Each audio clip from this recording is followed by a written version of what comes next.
Sí, vamos a ver inmediatamente las estadísticas de ayer. 3.772 muestras, 954 casos, con 20 fallecimientos. Realmente tenemos aquí un ruido que es muy difícil de soportar. Gracias por quitar. 3.772 muestras, 954 casos, 20 fallecimientos. Y en el Caribe seguimos con una gran indeseable ventaja sobre el resto de nuestros vecinos. Como pueden ustedes ver ahí, llegamos casi a 80.000 casos. En el día de mañana pasamos de 80.000 seguro. Puerto Rico ya tiene 21.000. Haití sigue frisado y siempre hay que recordarlo. Eso no es lógico. Eso debe tener que ver con el hecho de que ellos no están registrando casos.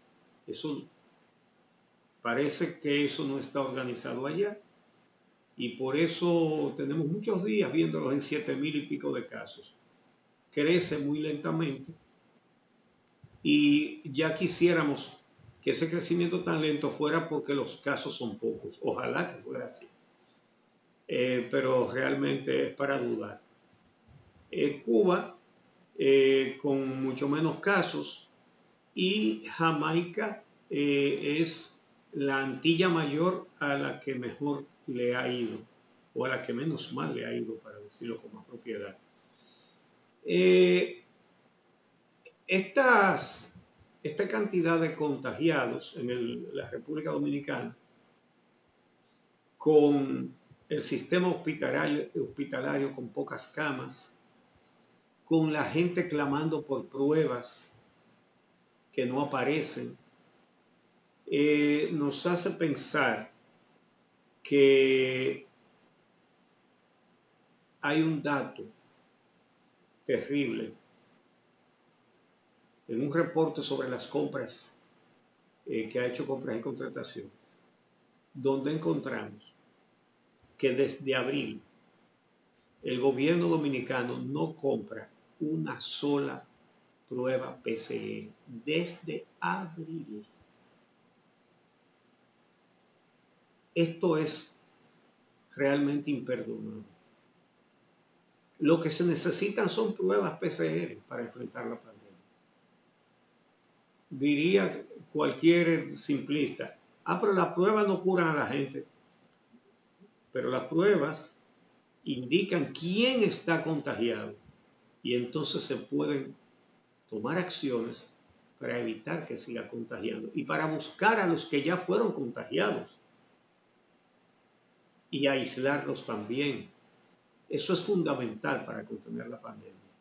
Ni una prueba PCR desde abril compra el Estado Dominicano. Eso lo dice todo, realmente. La indisciplina de mucha gente es un factor, eso nadie lo puede negar, pero tampoco podemos atribuir toda la responsabilidad de la pandemia a ese comportamiento indolente, suicida, genocida. Ayer, como vamos a ver en la siguiente nota, miren cómo estaba la playa de Boca Chica y observen la cantidad de gente sin mascarilla y la proximidad de la gente. Como si no estuviéramos en un estado de emergencia y toque de queda por la COVID-19 y como si de un fin de semana normal se tratase, ciudadanos acudieron hoy masivamente a la playa de Boca Chica en plena violación del distanciamiento físico, medida clave en la lucha contra el coronavirus. La presencia de niños era notoria, así como una cantidad considerable de adultos sin mascarillas, pese a las insistentes recomendaciones de las autoridades a que el uso de estas es obligatorio. Mientras que comerciantes de este punto turístico manifestaron que han estado guardando el protocolo tal y como dispusieron las autoridades y que los ciudadanos que visitan la playa mantienen el distanciamiento. Esto luego de que se registrara una asistencia no antes vista desde que inició el estado de emergencia en el país. Hubo muchas personas, pero asustadas por el tiempo, no pudieron disfrutar. Cada quien guardaba su espacio, todo el mundo estaba en familia, con la mesa, con los 2 metros a distancia que nos ha exigido el Ministerio de Turismo, que hemos estado guardando el protocolo, pero no podemos cubrir nuestras necesidades como comerciantes. ¿Por qué no podemos cubrirlas? Porque el tiempo es a zozobra. Tiene un cliente comiendo y es apurándolo para que se vaya. Si se guarda la distancia en la playa. Los agentes policiales que se encontraban en la zona informaron que a partir de las 4 de la tarde comenzaron a cerrar los negocios de las inmediaciones de Boca Chica y a sacar a las personas de la playa sin que se registrara ningún apresamiento. Para Telenoticias, Paola Mateo.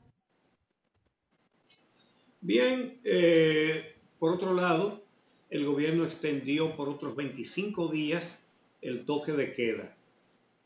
Mucha gente se preguntará, pero si dentro de 6 días el gobierno termina, ¿por qué por 25? Para comenzar, la información que tenemos es de que de que se pusieron de acuerdo Danilo Medina y Luis Abinader para extender el toque de queda. Se trataba de evitar que hubiera un interregno, por ejemplo, de que llegara hasta el 15 o el 16, entonces lo que se ponía otra vez, recuerden que hay que reunir a las dos cámaras por separado y en fechas diferentes, y que entonces quedara un periodo sin toque de queda, lo cual provocaría mucho más contagio. Eso lo consensuaron. Lo que parece es excesivo que sea por 25 días más, porque las cámaras entran en legislatura inmediatamente, se juramentan, así que va a haber una legislatura abierta y podían haberlo resuelto, pero eso no tiene ninguna trascendencia. Cuando haya que extender el toque de queda, que eso parece seguro, entonces Luis Abinader hará la solicitud y el nuevo Congreso le aprobará el estado de emergencia para que ponga el toque de queda. Pero al menos está garantizado que el toque de queda sigue. Ya se había anunciado que las ceremonias del cambio de mando de juramentación del nuevo gobierno sería sin grandes fiestas, sin concentraciones, sin desfile militar ni nada de eso, para no aglomerar personas. Amelia.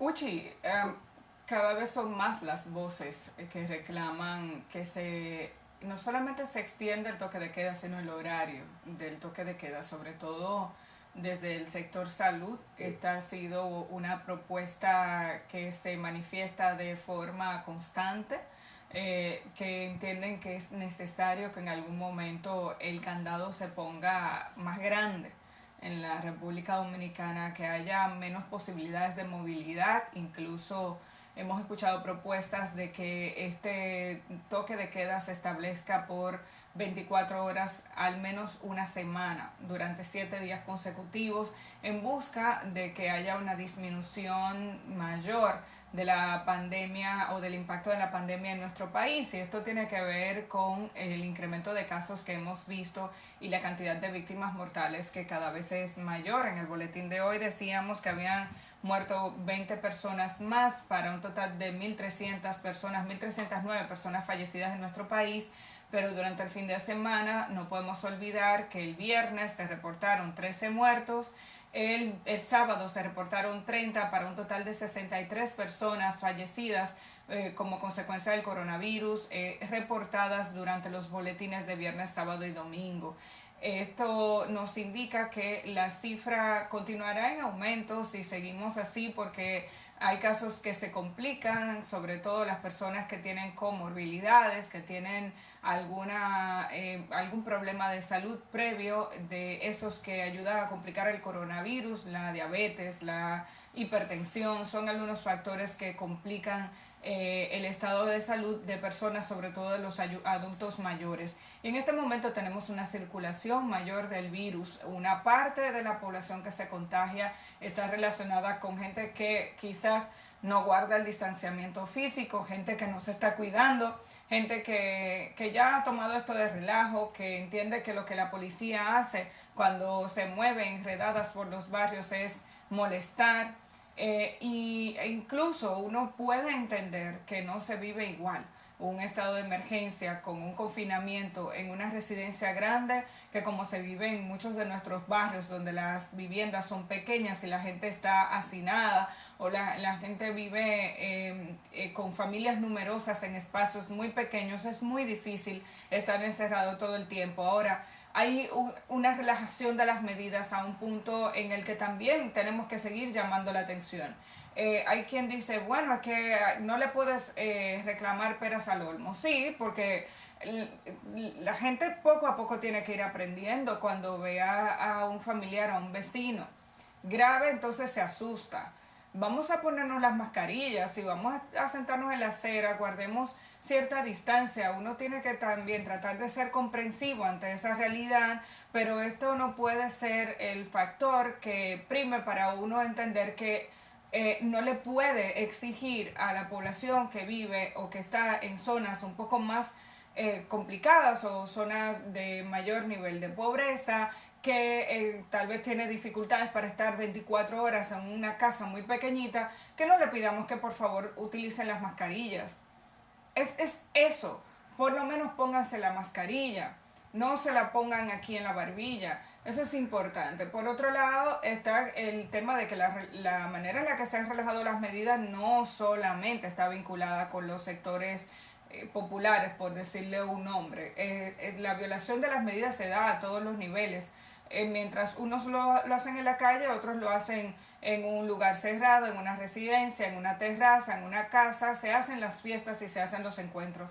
Entonces, es un desafío para el ser humano y sobre todo para las personas de una cultura como la nuestra, que es una cultura que nos lleva a intercambiar, a relacionarnos con otros. El dominicano es un ciudadano que tiende a ser cariñoso, y todo lo que trae consigo el coronavirus es un distanciamiento al que no estamos acostumbrados. Y además el ser humano necesita relacionarse con los demás. Entonces es un desafío a nuestra propia naturaleza. Lo que uno tiene es que abogar porque si esos encuentros se van a dar, entonces que la gente intente mantener cierta distancia, que trate de mantenerse con la mascarilla puesta. Si se van a tomar unos tragos, que por lo menos se sienten a una distancia prudente, que todo el mundo tenga alcohol o algún elemento que les ayude a higienizar sus manos, para que todo lo que toquen intenten transmitir lo menos posible lo que tienen depositado en las manos, que puede ser que alguien haya estornudado y ahí viene el contagio con el coronavirus. Entonces yo creo que poco a poco tendremos que ir buscando los mecanismos para ir desarrollando algunas actividades y evitando el contagio. Hay personas contagiadas porque van a trabajar, porque así como hablamos del distanciamiento físico, tenemos cada vez más personas yendo a sus centros de trabajo, y aunque el personal se rota, cualquier descuido puede hacer que usted toque una superficie donde alguien pudo haber estornudado y usted después se pone la mano en los ojos, en la boca, en la nariz y puede resultar contagiado. Cada vez tenemos más posibilidades de que esto ocurra, entonces cada vez tenemos que cuidarnos un poco más. Viendo las imágenes de la playa, hay que decir que el mar es un espacio donde la gente se puede relajar un poco más y ayuda. Pero vamos a las mismas recomendaciones. Trate de colocarse en un espacio donde usted esté solo. Por lo regular, cuando la gente va en grupo o va a la playa, no se mezcla con personas que no conoce. Pero tenemos que tratar de guardar distancia, tanto en el agua como fuera en la playa. Los que tienen acceso a lugares o a espacios un poco más privados, o que les gusta caminar y se atreven a ir a playas menos congestionadas, tienen mayores posibilidades de disfrutar de ese espacio de la naturaleza que también es necesario, como lo son los parques y como son las montañas, espacio para botar un poco el estrés que ha generado esta situación.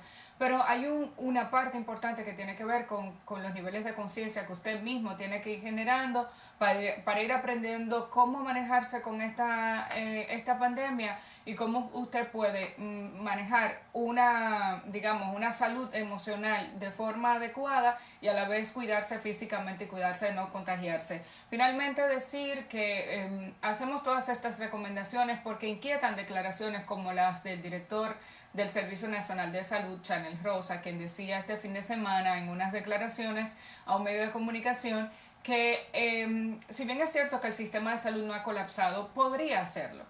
Y podría hacerlo porque la ocupación de camas y el porcentaje de ocupación sube y baja de manera constante, y en algunos momentos hemos estado al 100% en Santiago, hemos estado a un 90% en la capital. Por más camas que se entren, puede llegar un momento en que la situación se desborde porque la cantidad de contagiados que necesiten atención médica podría superar la capacidad que tienen nuestros centros de salud, y eso es lo que las autoridades no quieren. Además, tenemos cada día más un personal de salud agotado. Hay gente que está desde el primer día al frente de su puesto de trabajo intentando colaborar, y son personas que pasan por unos niveles de estrés extraordinarios porque están expuestas todos los días esas personas a un posible contagio, manipulando y manejando a pacientes en algunos casos en estado crítico. Entonces, yo creo que esto es un compromiso de todos. Ayer se anunció el fallecimiento de otro médico, en esta ocasión un médico de la provincia de Espaillat, falleció como consecuencia del coronavirus, y este se suma a la lista de galenos que ya han perdido la batalla frente a la enfermedad. Hay médicos, hay enfermeras, hay personal del sector salud que todos los días se expone para poder colaborar y contribuir con la mejora de la salud de aquellos que llegan contagiados. Entonces, la reflexión que a la que nos tiene que llevar el coronavirus es que tenemos que ser solidarios, tenemos que ser conscientes de que estamos en una situación crítica y que de todos depende que podamos controlar esta enfermedad. Vamos a hacer una pausa y regresamos en un momentito con otras informaciones de interés para todos ustedes.